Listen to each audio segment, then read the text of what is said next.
하나님 말씀 오늘은 누가복음 22장 47절에서 마지막 71절까지 본문인데요. 본문이 길어서 다 읽기는 그렇고요. 앞뒤로 좀 보겠습니다. 47절에서 먼저 53절까지 볼게요.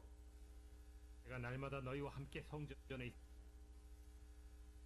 말씀하실 때 한 무리가 오는데 열둘 중에 하나인 유다라 하는 자가 그들을 앞장서 와서 예수께 입을 맞추려고 가까이 하는지라. 유다야, 네가 입맞춤으로 인자를 파느냐? 하시니 그의 주위 사람들이 그 된 일을 보고 여짜오되, 주여, 우리가 칼로 치리까? 그 중에 한 사람이 대제사장의 종을 쳐 그 오른쪽 귀를 떨어뜨린지라. 예수께서 일러 이르시되, 이것까지 참으라. 그 귀를 만져 낫게 하시더라. 예수께서 그 잡으러 온 대제사장들과 성전의 경비대장들과 장로들에게 이르시되, 너희가 강도를 잡는 것 같이 검과 몽치를 가지고 나왔느냐? 내가 날마다 너희와 함께 성전에 있을 때 내게 손을 대지 아니하였도다. 그러나 이제는 너희 때요, 어둠의 권세로다 하시더라. 아멘. 자, 뒤로 좀 가겠습니다. 63절부터 마지막까지 또 볼게요. 지키는 사람들이 예수를 희롱하고 때리며 그의 눈을 가리고 물어 이르되, 선지자 노릇하라. 너를 친 자가 누구냐? 이 외에도 많은 말로 욕하더라. 나리샘의 백성의 장로들 곧 대제사장들과 서기관들이 모여서 예수를 그 공회로 끌어들여, 내가 그리스도이거든 우리에게 말하라. 내가 말할지라도 너희가 믿지 아니할 것이요, 내가 물어도 너희가 대답하지 아니할 것이니라. 그러나 이제부터는 인자가 하나님의 권능의 우편에 앉아 있으리라. 그러면 내가 하나님의 아들이냐? 너희들이 내가 그라고 말하고 있느니라. 어찌 더 증거를 요구하리요? 우리가 친히 그 입에서 들었노라. 하더라. 아멘. 예. 고도원님의 아침 편지의 한 대목입니다. 나무는 한번 자리를 정하면 절대로 움직이지 않아. 차라리 말라 죽을지라도 말이야. 나도 그런 나무가 되고 싶다. 나무는 사시사철 변한다. 철 따라 옷을 갈아입는다. 힘없이 바람에 흔들리고 눈비에 시달린다. 그러나 결코 자리를 떠나지 않는다. 나무 같은 사람, 나무 같은 사랑이 그립다. 산에 가면 두 종류의 나무가 있어요. 화렵수도 있고 또 침엽수도, 상록수가 있습니다. 상록수는 춘풍 충우 비바람이 불고 백설이 휘몰아쳐도 든든히 푸른 상록을 유지합니다. 화렵수는 봄이 오면 잎이 피고 여름이 오면 잎이 무성하다가 가을이 오면 시들기 시작해서 찬바람이 불면 우수수 다 떨어집니다. 그래서 화렵수에게는 제목감이 없어요. 수백 년 뿌리를 내리고 자란 상록수들이 결국 역사의 자랑거리가 됩니다. 그래서 성상문은 이런 시를 썼어요. 이 몸이 죽어가서 무엇이 될꼬 하니 복례산 제일봉에 낙낙장송 되었다가 백설이 망공곤할제 독야청청하리라. 우리는 이런 시조를 쓰신 분을 사랑하고 존경합니다. 우리 예수님도 그에 못지 아니하죠. 드디어 대제사장의 하속들이 예수님을 잡으려고 검과 몽치를 들고 왔어요. 가룟 유다가 예수님 볼에 키스하면서 랍비여 안녕하십니까 라고 말할 때 예수님께서 유다야, 네가 내 볼에 키스함으로 나를 파느냐? 빨리 행하라 말씀하셨어요. 많은 무리들이 달려들어 예수님 체포하려고 할 때 제자 가운데 한 사람이 예수님의 잡히심에 분노해서 대제사장의 종의 귀를 칼로 쳐서 떨어뜨렸습니다. 그러자 예수님께서 그 귀를 만져 낫게 하시고 칼을 집에 꽂으라. 칼을 든 자는 칼로 망한다 교훈하셔요. 그리고 이것까지 참으라. 이것까지 참으라 말씀하셔요. 이것까지 참으라는 말은 그 그들의 행동을 그냥 내버려 두어 하게 하라, 그런 뜻이. 다른 말로 말하면 너희들이 손대면 안 된다, 그냥 내버려 둬라 하는 말이에요. 참 어려운 순간입니다. 이것까지 참아라. 언제나 주님이 그렇게 저에게도 우리 모두에게도 말씀하셔요. 이것만이 아니에요. 예수님은 친히 그 뒤로 가면 더 칼 들고 날뛰던 베드로조차 우리가 읽지 않은 부분에 예수님을 3번 부인하신 그런 얘기가 나오는데, 바로 그것까지도 우리 예수님은 참으셔요. 믿었던 제자가 3번 자기를 모른다고 하는데 그래도 참아주셔요. 63절 이하에는 희롱하고 때리고 욕하는 것도 참으시고요, 이어지는 여러 가지 거짓 증거도 아무 참견 안 하시고 참아내셔요.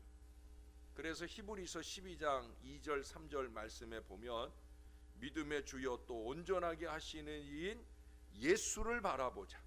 그는 그 앞에 있는 기쁨을 위하여 십자가를 참으사 부끄러움을 개의치 아니하시더니 하나님 보좌 우편에 앉으셨느니라.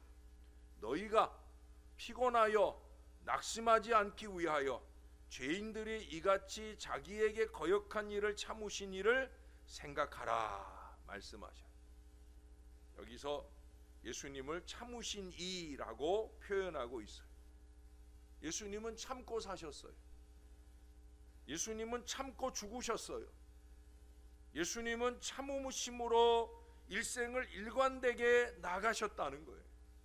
한결같이 꾸준히 계속 십자가 고난을 향한 그 걸음을 이어가셨다라고 하는 거예요. 여러분 제발 예수님처럼 좀 참을 줄 알아봅시다. 예? 뭐 작은 졸음 같은 건 말할 것도 없고, 예? 잠이나 또 배고픔이나 또 그 이상 억울한 고난을 받을지라도 참으신 일을 생각하면서 좀 한번 참아보자는 거예요. 우리가 예수님을 바라볼 때 예수님을 통해서 우리 마음속에 느껴지는 감동은 뭡니까? 바로 예수님의 인내입니다. 좀 전에 읽어드린 말씀 속에 너희들이 피곤하여 낙심하지 않기 위하여 라는 말은 너희들이 세상 살기 힘들어 낙심될 때 주님 바라보라. 다시 말하면 가난할 때 주님 바라보면 참을 수 있다. 억울한 일 당할 때 주님 바라보면 참을 수 있다. 원수를 만났을 때 예수님 바라보면 참음으로 이길 수 있다. 실패하고 낙심하고 답답한 일을 당해도 주님 바라보면 그러면 참을 수 있다, 이런 말이에요. 지금 제가 꼽아드린 것은 정말 인생의 어려운 것들을 참아내는 거예요. 근데 우리는 어려운 건 고사하고 별거 아닌 거, 요것 정도는 참아야 되는데 그것조차 참지 못하고 살아요. 그게 무슨 신앙이에요? 그런 건 말할 것도 없고 그 이상 억울하고 힘들고 답답한 일들까지도 참아야 된다, 주님이 말씀하셔. 왜? 예수님은 참으셨어요.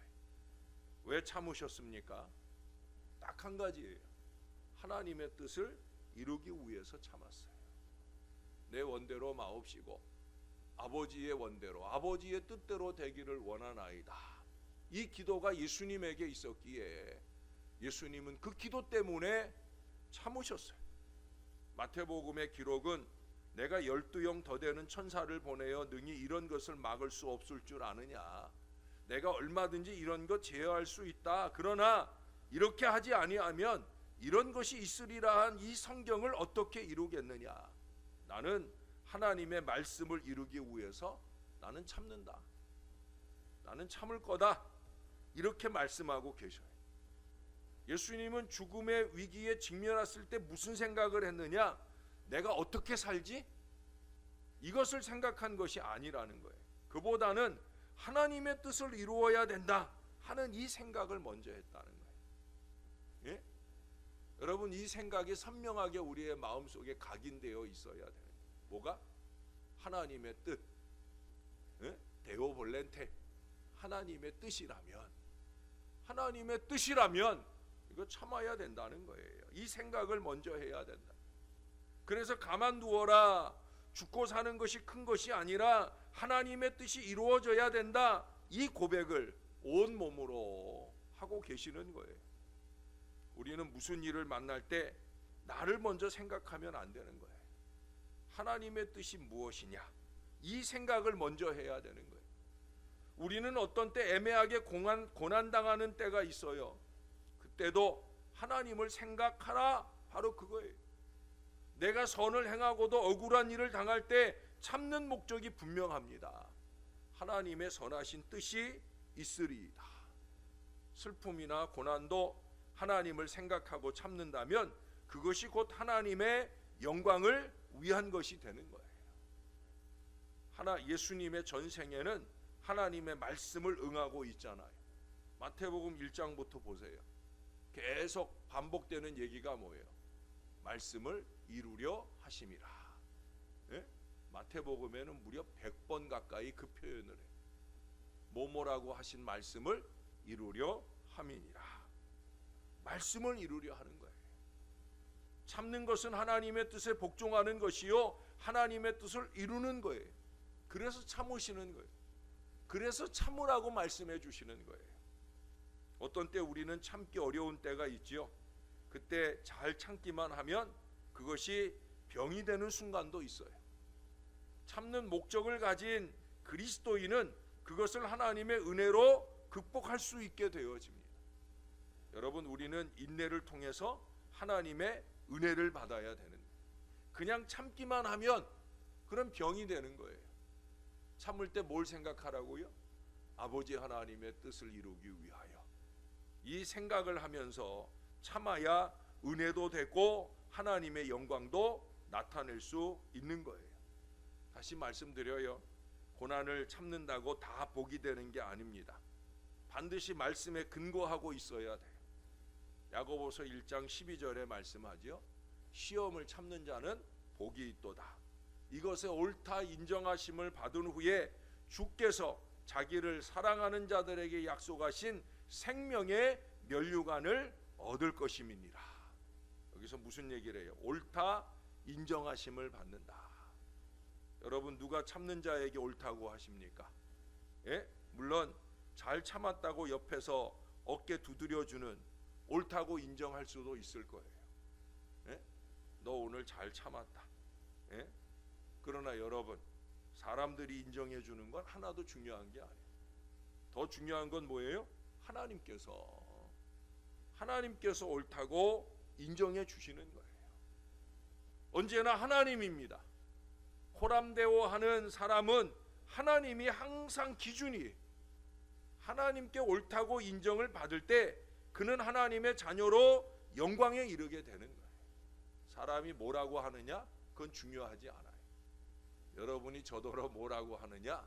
그건 저에게 중요하지 않아요. 저에게 언제나 중요한 건 아버지가 나에게 뭐라고 하시느냐. 예? 이게 중요한 거예요. 우리 모두가 마찬가지여야 되는 거예요.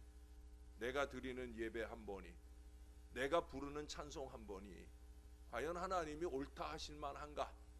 내가 드리는 헌신의 뜨거운 열정들이 과연 아버지가 순전하게 영광을 받으실 만한가? 바로 이것이 중요한 거예요.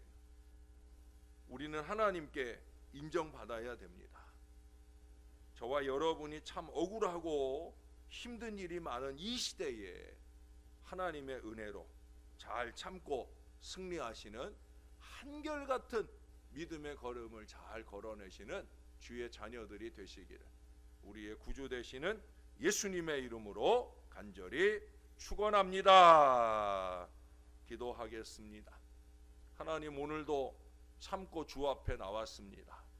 날씨도 많이 추워서 조금만 더 잠자리에 있고 싶지만 떨치고 일어나 주 앞에 왔습니다. 많이 졸리고 피곤하지만 그래도 기왕에 주 앞에 왔으니 잘 예배하려고 정신 바짝 차리고 찬송도 하고 말씀도 받고 믿음의 기도도 드리며 주님께 영광 올려드리나이다. 하나님, 추운 날씨 중에 주를 찾은 주의 자녀들, 주님이 나를 부르신 그 부름에 합당한 거룩한 일꾼이 되기를 소원하며 주 앞에 있는 이 주의 자녀들을 꼭 기억하여 주옵소서. 기왕에 참고 신령하게 예배할 때 영광을 받으시고 이들이 참음으로 기도하는 모든 기도에 응답과 역사를 주시옵소서. 오랜 동안 기도해 오는데 아직도 응답되지 못한 일들이 있습니다. 내가 제대로 참고 주님 앞에 매달려 아버지의 뜻을 이루는 이 신령한 인생을 살지 못하는 건 아닌가 돌아보게 도와주시고 더 뜨거운 열정을 가지고 주의 큰 기쁨을 이뤄내는 하나님의 사람들 될 수 있도록 우리를 붙들어 주옵소서. 인내함으로 하나님께 옳다 인정을 받는 것이 진정한 승리인 것을 알게 하시고 우리 하나님만 바라보고 예수님만 바라보고 이기고 승리하며 온전해지는 하나님의 사람들 다 되게 우리를 도와 주시옵소서. 우리 최윤정 권사님 새해를 맞아 온 교인들과 함께 맛있는 점심을 나누기 위하여 큰 물질의 예물을 주 앞에 올려드립니다. 기쁨으로 연락하시고 여정이 늘 헌신하는 예배와 여정이 헌신하는 모든 순간순간 특별히 은혜 받고 흘리는 눈물 한 방울까지 우리 하나님 다 기억하시고 축복해 주시옵소서. 소원하는 기도마다 응답받게 하시고 올 한 해도 예수님 때문에 행복한 거룩한 신앙생활 잘 할 수 있도록 은혜 더하여 주옵소서. 영육간의 강건함으로 붙들어 주시길 소원합니다. 우리 하나님께 감사합니다. 예수님의 이름으로 기도합니다. 아멘.